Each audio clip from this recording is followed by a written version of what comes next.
has power, right? So the question might be in a very, I wouldn't even put this for a midterm, it's too simple of a question, but sort of jog your mind, get your mind sort of warmed up to this, is that the question might be how in the relationship between researcher and participant does a gatekeeper attain power? And one of the answers, there's many answers, but one sort of obvious answer is that the gatekeeper is powerful, right? The gatekeeper has the opportunity to manifest his or her power with respect to the research design by either granting or forbidding access to the population, right? If access is granted, it's granted because of the gatekeeper. If access is denied, it's denied because of the gatekeeper. So obviously the power relation between the researcher and the participant is facilitated by the gatekeeper. The gatekeeper can allow access to the participants or deny the researcher access to the participants. So obviously access is the mode of power, the way in which power is manifest in the role of the gatekeeper. Important thing to recognize, quick aside, we'll come back to this later, is that it's not the particular human being, it's not the physical human being that is powerful in this instance, right? It is the role. So actually to make it even more sort of representative of what it really looks like, it's the role of the gatekeeper, right? Any individual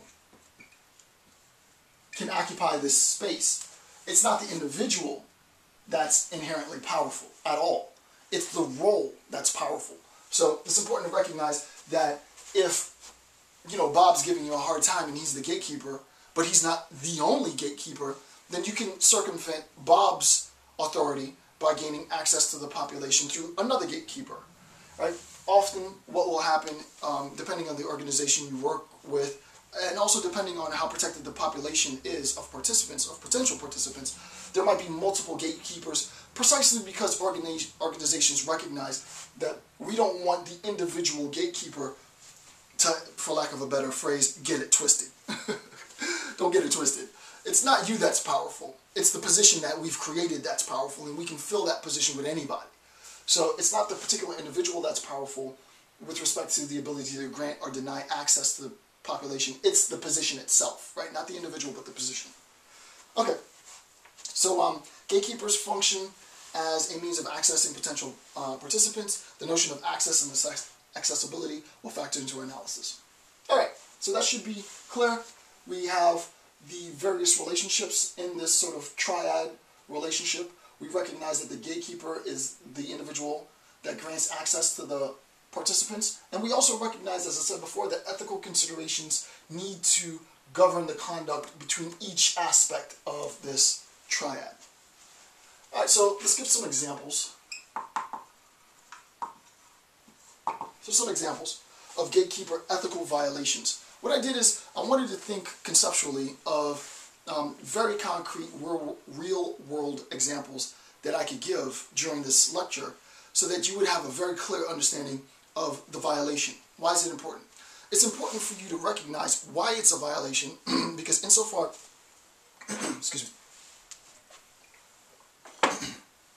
because insofar as you recognize the violation, you immediately recognize the ways in which your brain starts to think of the ways in which this violation could have been circumvented, right? This ethical immoral act, this ethical violation could have been circumvented by doing some other action, right? So the whole point is to begin the discourse with sort of a conceptual understanding of the structure of the relationship, and now we can talk about hypothetical violations. And as I said, these are my examples. So assume that you, the researcher, want access to a population of elderly war veterans. So you're a researcher, and my population are war veterans. So I'm doing research, and I want to gain access to a population of war veterans. And obviously my population of war veterans are potential participants. For a research project you are contemplating, you gain access to this population. You have to work through, to gain access to this population, you have to work through the Director of Veteran Affairs. I just made this up. I don't know if this is the real structure, but I'm just making this up, right? So I want to gain access to a population of war veterans, but in order to gain access to the population of war vets, I have to go through the Director of the VA, right? So I have to go through the director. The director of the VA has to give me her or his seal of approval, and then at that point I can gain access to the population, and probably at that point even limited, subsets of the population. So again, to gain access to this population, you have to work through the Director of Veteran Affairs, Vicky, the gatekeeper at the local VA. So for this example, we're going to have Vicky so this is going to be a woman, and her name is going to be Vicky. So Vicky is going to be filling the role of the gatekeeper. She is the Director of Veteran Affairs at the local VA.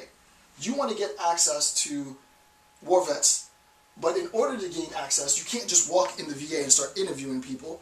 You have to get permission from Vicky, who's the director. So hopefully that sets the stage. It should be abundantly clear. Here is an example of a violation. 1. Vicky requires financial or other compensation as payment for access. And see the footnote 18 for an example. So here, let me read, if you follow me down on footnote 18. A report released by the World Health Organization this year detailed concerns over clinical trials in India, and according to WEMOS, doctors in India have earned up to $1,500 per patient for enrolling subjects in clinical trials. That's pretty problematic, right? That's a humongous ethical violation. Now, when we're talking about clinical trials, that's not qualitative methods research, that's biological research or bioethical problems. But the idea is the same. The ethical violation is the same. And what is the specific nature of the ethical violation? Vicky recognizes that she's the gatekeeper. She recognizes that you desperately need to get aspect to the population of potential participants, which are the war veterans, and she holds the key to that access. She's willing to give you access to this population, but in order for you to gain access, she wants financial compensation, right?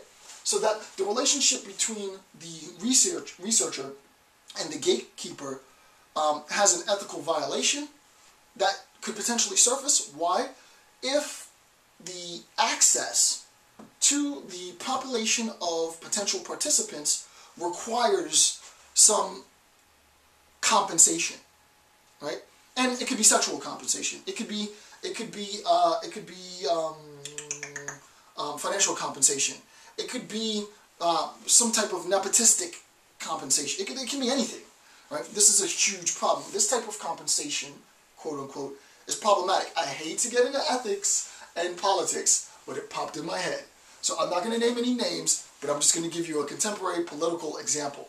There could have been a candidate who was running for a particular party who had sort of the MO that women who were not employed could potentially gain employment if the women did sexual favors for this dude.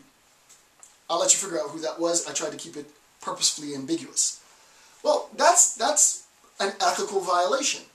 These individuals are trying to gain access not to participants, but to a better life, trying to gain access to a job.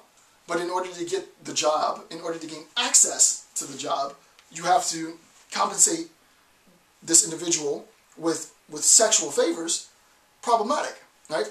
In terms of qualitative methods research, in order to gain access to the population of potential participants, if the gatekeeper says that you need to compensate me sexually, you need to compensate me financially, that is an ethical violation. So it's important to recognize, which I'm sure you might not at the beginning of the series anticipated, that ethical violations aren't just possible in terms of researcher violations. You can have ethical violations within your research that have nothing to do with you as the researcher, right? Ethical violations might surface, in this example, in relationship to your attempt to access members of a protected population, for example, via violations in terms of the gatekeeper. So that should be clear, right? Vicky requires financial or other compensations as payment, quote unquote, whether real payment or conceptual payment, for access, right? And I gave you an actual